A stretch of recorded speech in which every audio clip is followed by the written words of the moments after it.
listen, language has meaning. When we address Latino voters as Latinx, for instance, because that's the politically correct thing to do, it makes them think that we don't even live on the same planet as they do.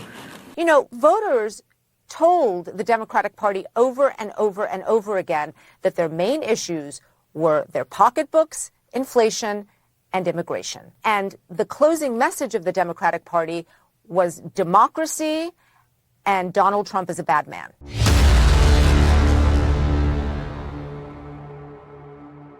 All right, so by now you probably heard a lot of people's reaction, especially on the Democratic side, about what went wrong. I have yet to find a great explanation of what went wrong from the left until I listened to what this lady had to say on CNN. She is a Democratic strategist. She absolutely gives a brutal take.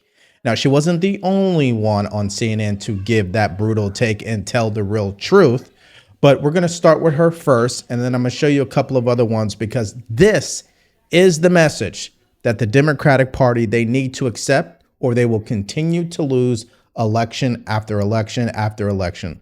Let's go ahead and start it off. Watch. No, I'm going to speak some hard truths to my friends in the Democratic Party. This is not Joe Biden's fault. It's not Kamala Harris's fault. It's not Barack Obama's fault. It is the fault of the Democratic Party in not knowing how to communicate effectively to voters. We are not the party of common sense, which is the message that voters sent to us. For a number of reasons. We don't know how to speak to voters.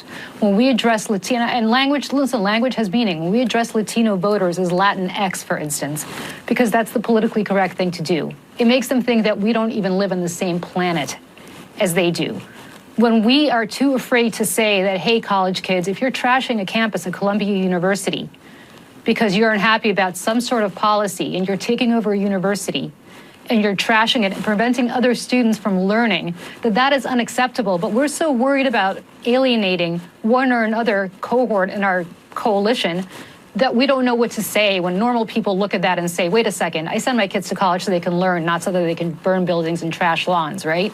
And so on and so forth. When we put pronouns after names and say she, her, as opposed to saying, you know what, if I call you by the wrong pronoun, call me out, I'm sorry, I won't do it again. But stop with the virtue signaling and just speak to people like they're normal. There's nothing I'm going to say to Shermichael that I'm not going to say to you, that I'm not going to say to somebody else. I speak the same language to everybody. But that's not what Democrats do. We constantly try to parse out different ways of speaking to different cohorts because our focus groups or our polling shows that so-and-so appeals to such and such. That's not how normal people think. It's not common sense. And we need to start being the party of common sense again. Joe Biden is not responsible for that. Neither is Kamala Harris. It is a problem that Democrats have had for years. I've been banging the drum on this for, I don't know how, probably 10 years, if not longer on this.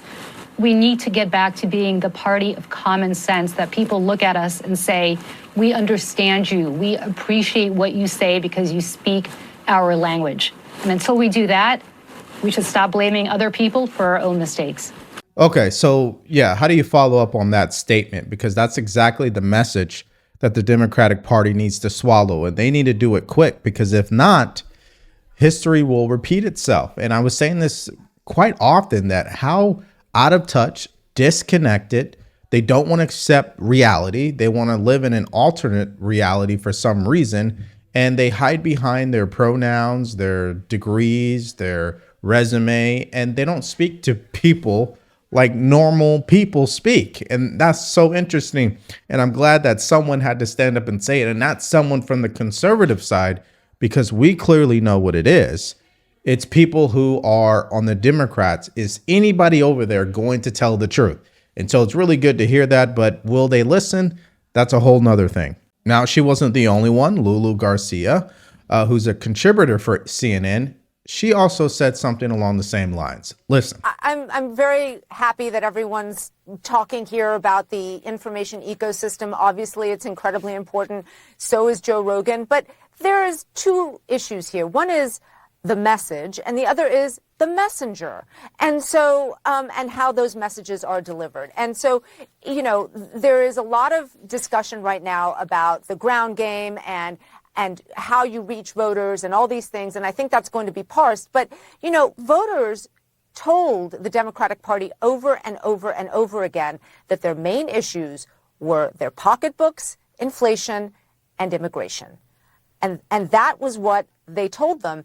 And the closing message of the Democratic Party was democracy and Donald Trump is a bad man. Yeah, and of course, the manufactured Project 2025 fear and the abortion issue, which we know women showed up in this election and didn't really take that seriously, or was able to use common sense and say, well, wait a minute, that abortion issue is already at the state level. So if I truly have a problem with it, I got to handle it at the state level at best. I mean, even if that wasn't the case, it's the money in the bank account that actually matters.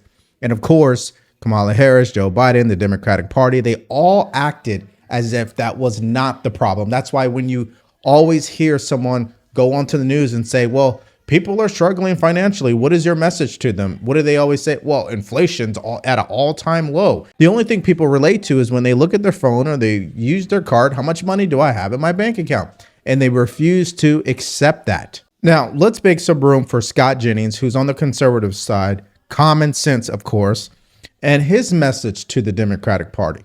Watch. Democratic Party, you're right, it is hard to lose it. Republicans went through this after 2012. And I think about the condition of the Democratic Party. It's been almost fully oriented around Trump for a decade. I mean, look and look at Biden. I mean, his basic campaign promise initially was to rid the country of Trump and Trumpism. And as he leaves office, Trumpism and the MAGA movement is stronger than ever. So not only are you just dealing with the wreckage of having lost an election, you're dealing with the total failure of the project of the current president as he set it out when he got elected in the first place. I think part of the answers that you all are seeking are more than just tactical. I agree. So some of it is, what are we? Who are we? What do we stand for? What do we stand for? And, I think both parties go through this after these kinds of losses. But when you look at how Biden is leaving, the very thing he vowed to rid us of is now the ascendant political movement in this country. It's got to be a pretty demoralizing feeling. In a stronger position than ever He's before. never been stronger. He's never been more popular, and he's never been in a stronger political position to execute. Yeah, so he hit home at something that I think we all go through in our own lives, right? Now, before I get into that, if you're getting value from this video, please do us a favor. Like, share, and subscribe to the channel. If you want to support us further, go to the link in the description below. Grab yourself some merch or buy us a cup of coffee. Now, he's touching on the purpose, the mission, right? What is it that you're fighting for, that you're waking up for, right? On the Republican side, a lot of it is just conservative values, right? Our family, our kids, our God, our religion, right? Our freedoms, our ability to make our own decisions and not have the government be involved, like smaller government, lower taxes, right? These are things that we get up in the morning for, and we're not confused about that. Right now, we might, as you have been paying attention to history, the Republicans have not always been the best at selling that vision, but they're very clear on what the vision is. There's a difference. The Democrats, they've been great at selling bullshit, right? But they don't even know what it is anymore, right? They don't even know what they're selling anymore at this point, because part of their party, which is progressiveness, and these just ideologues who just think if we do this, this should solve X and X problem. But in reality, it doesn't. It just makes things worse. I always say people on the left have great intentions, but it usually ends up with bad outcomes.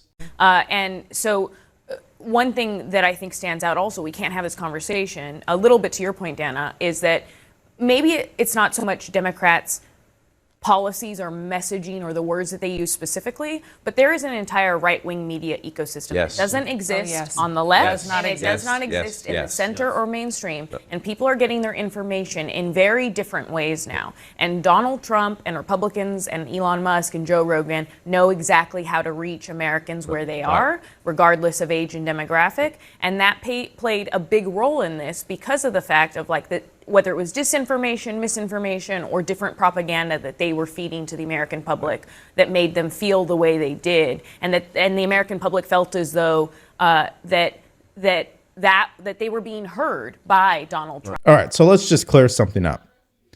When you're watching this video right now, I'm not making you feel the way that you do. You already feel the way that you do. You happen to just be listening to someone who understands the way that you feel.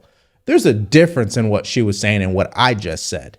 So they're still disconnected from the reality. They truly believe, some of these unhinged Democrats believe that it's right-wing propaganda extremism that is programming people to vote for Trump. No, it is not.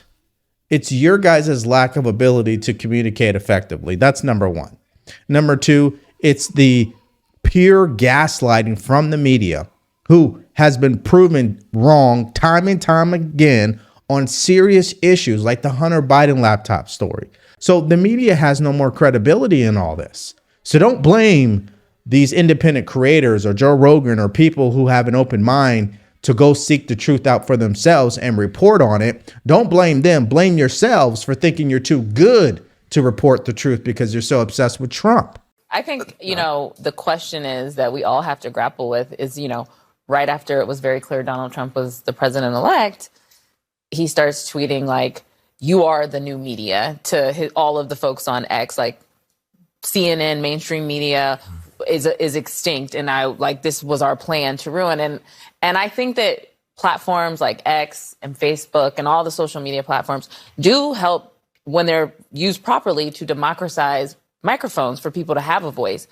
But it is very clear since Elon has taken over that the algorithms are working in a couple of ways that are causing greater division in our community. Scott and I sometimes sit next to each other and he has a totally different feed than I have because we're getting fed things that it thinks we want. Right. And they're very polarizing our feeds. And then we also have people who get lifted up more and they happen to be people who agree with Donald Trump, and people who don't agree with Donald Trump get shadow banned.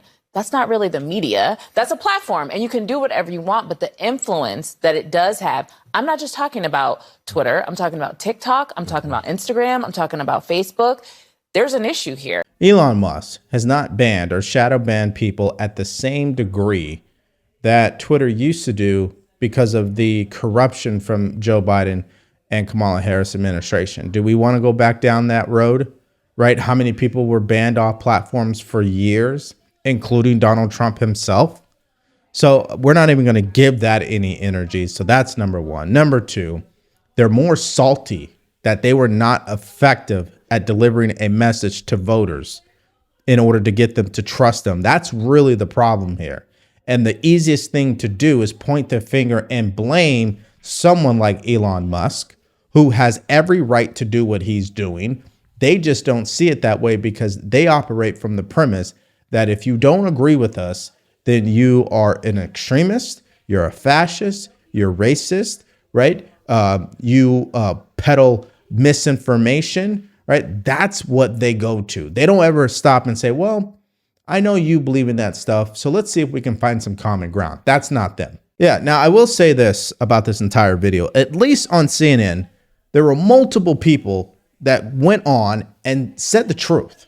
And that's all I really would like to see, is even if they don't agree with the way that I see things, can someone stand up on their side and tell those people the truth? Because I don't think they'll change unless their own people are telling them the truth, because they clearly didn't want to listen to the voters. That's why they're in this position. They're definitely not going to listen to people like me or you, conservatives.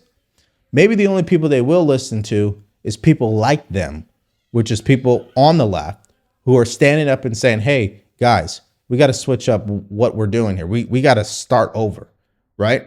And I think that would be good for our country, of course, and stand up to that progressive side of the left who clearly is unhinged and deranged. So that is my opinion. What do you guys think about Julie's message? The lady at the very beginning of the video, do you believe what she said was spot on?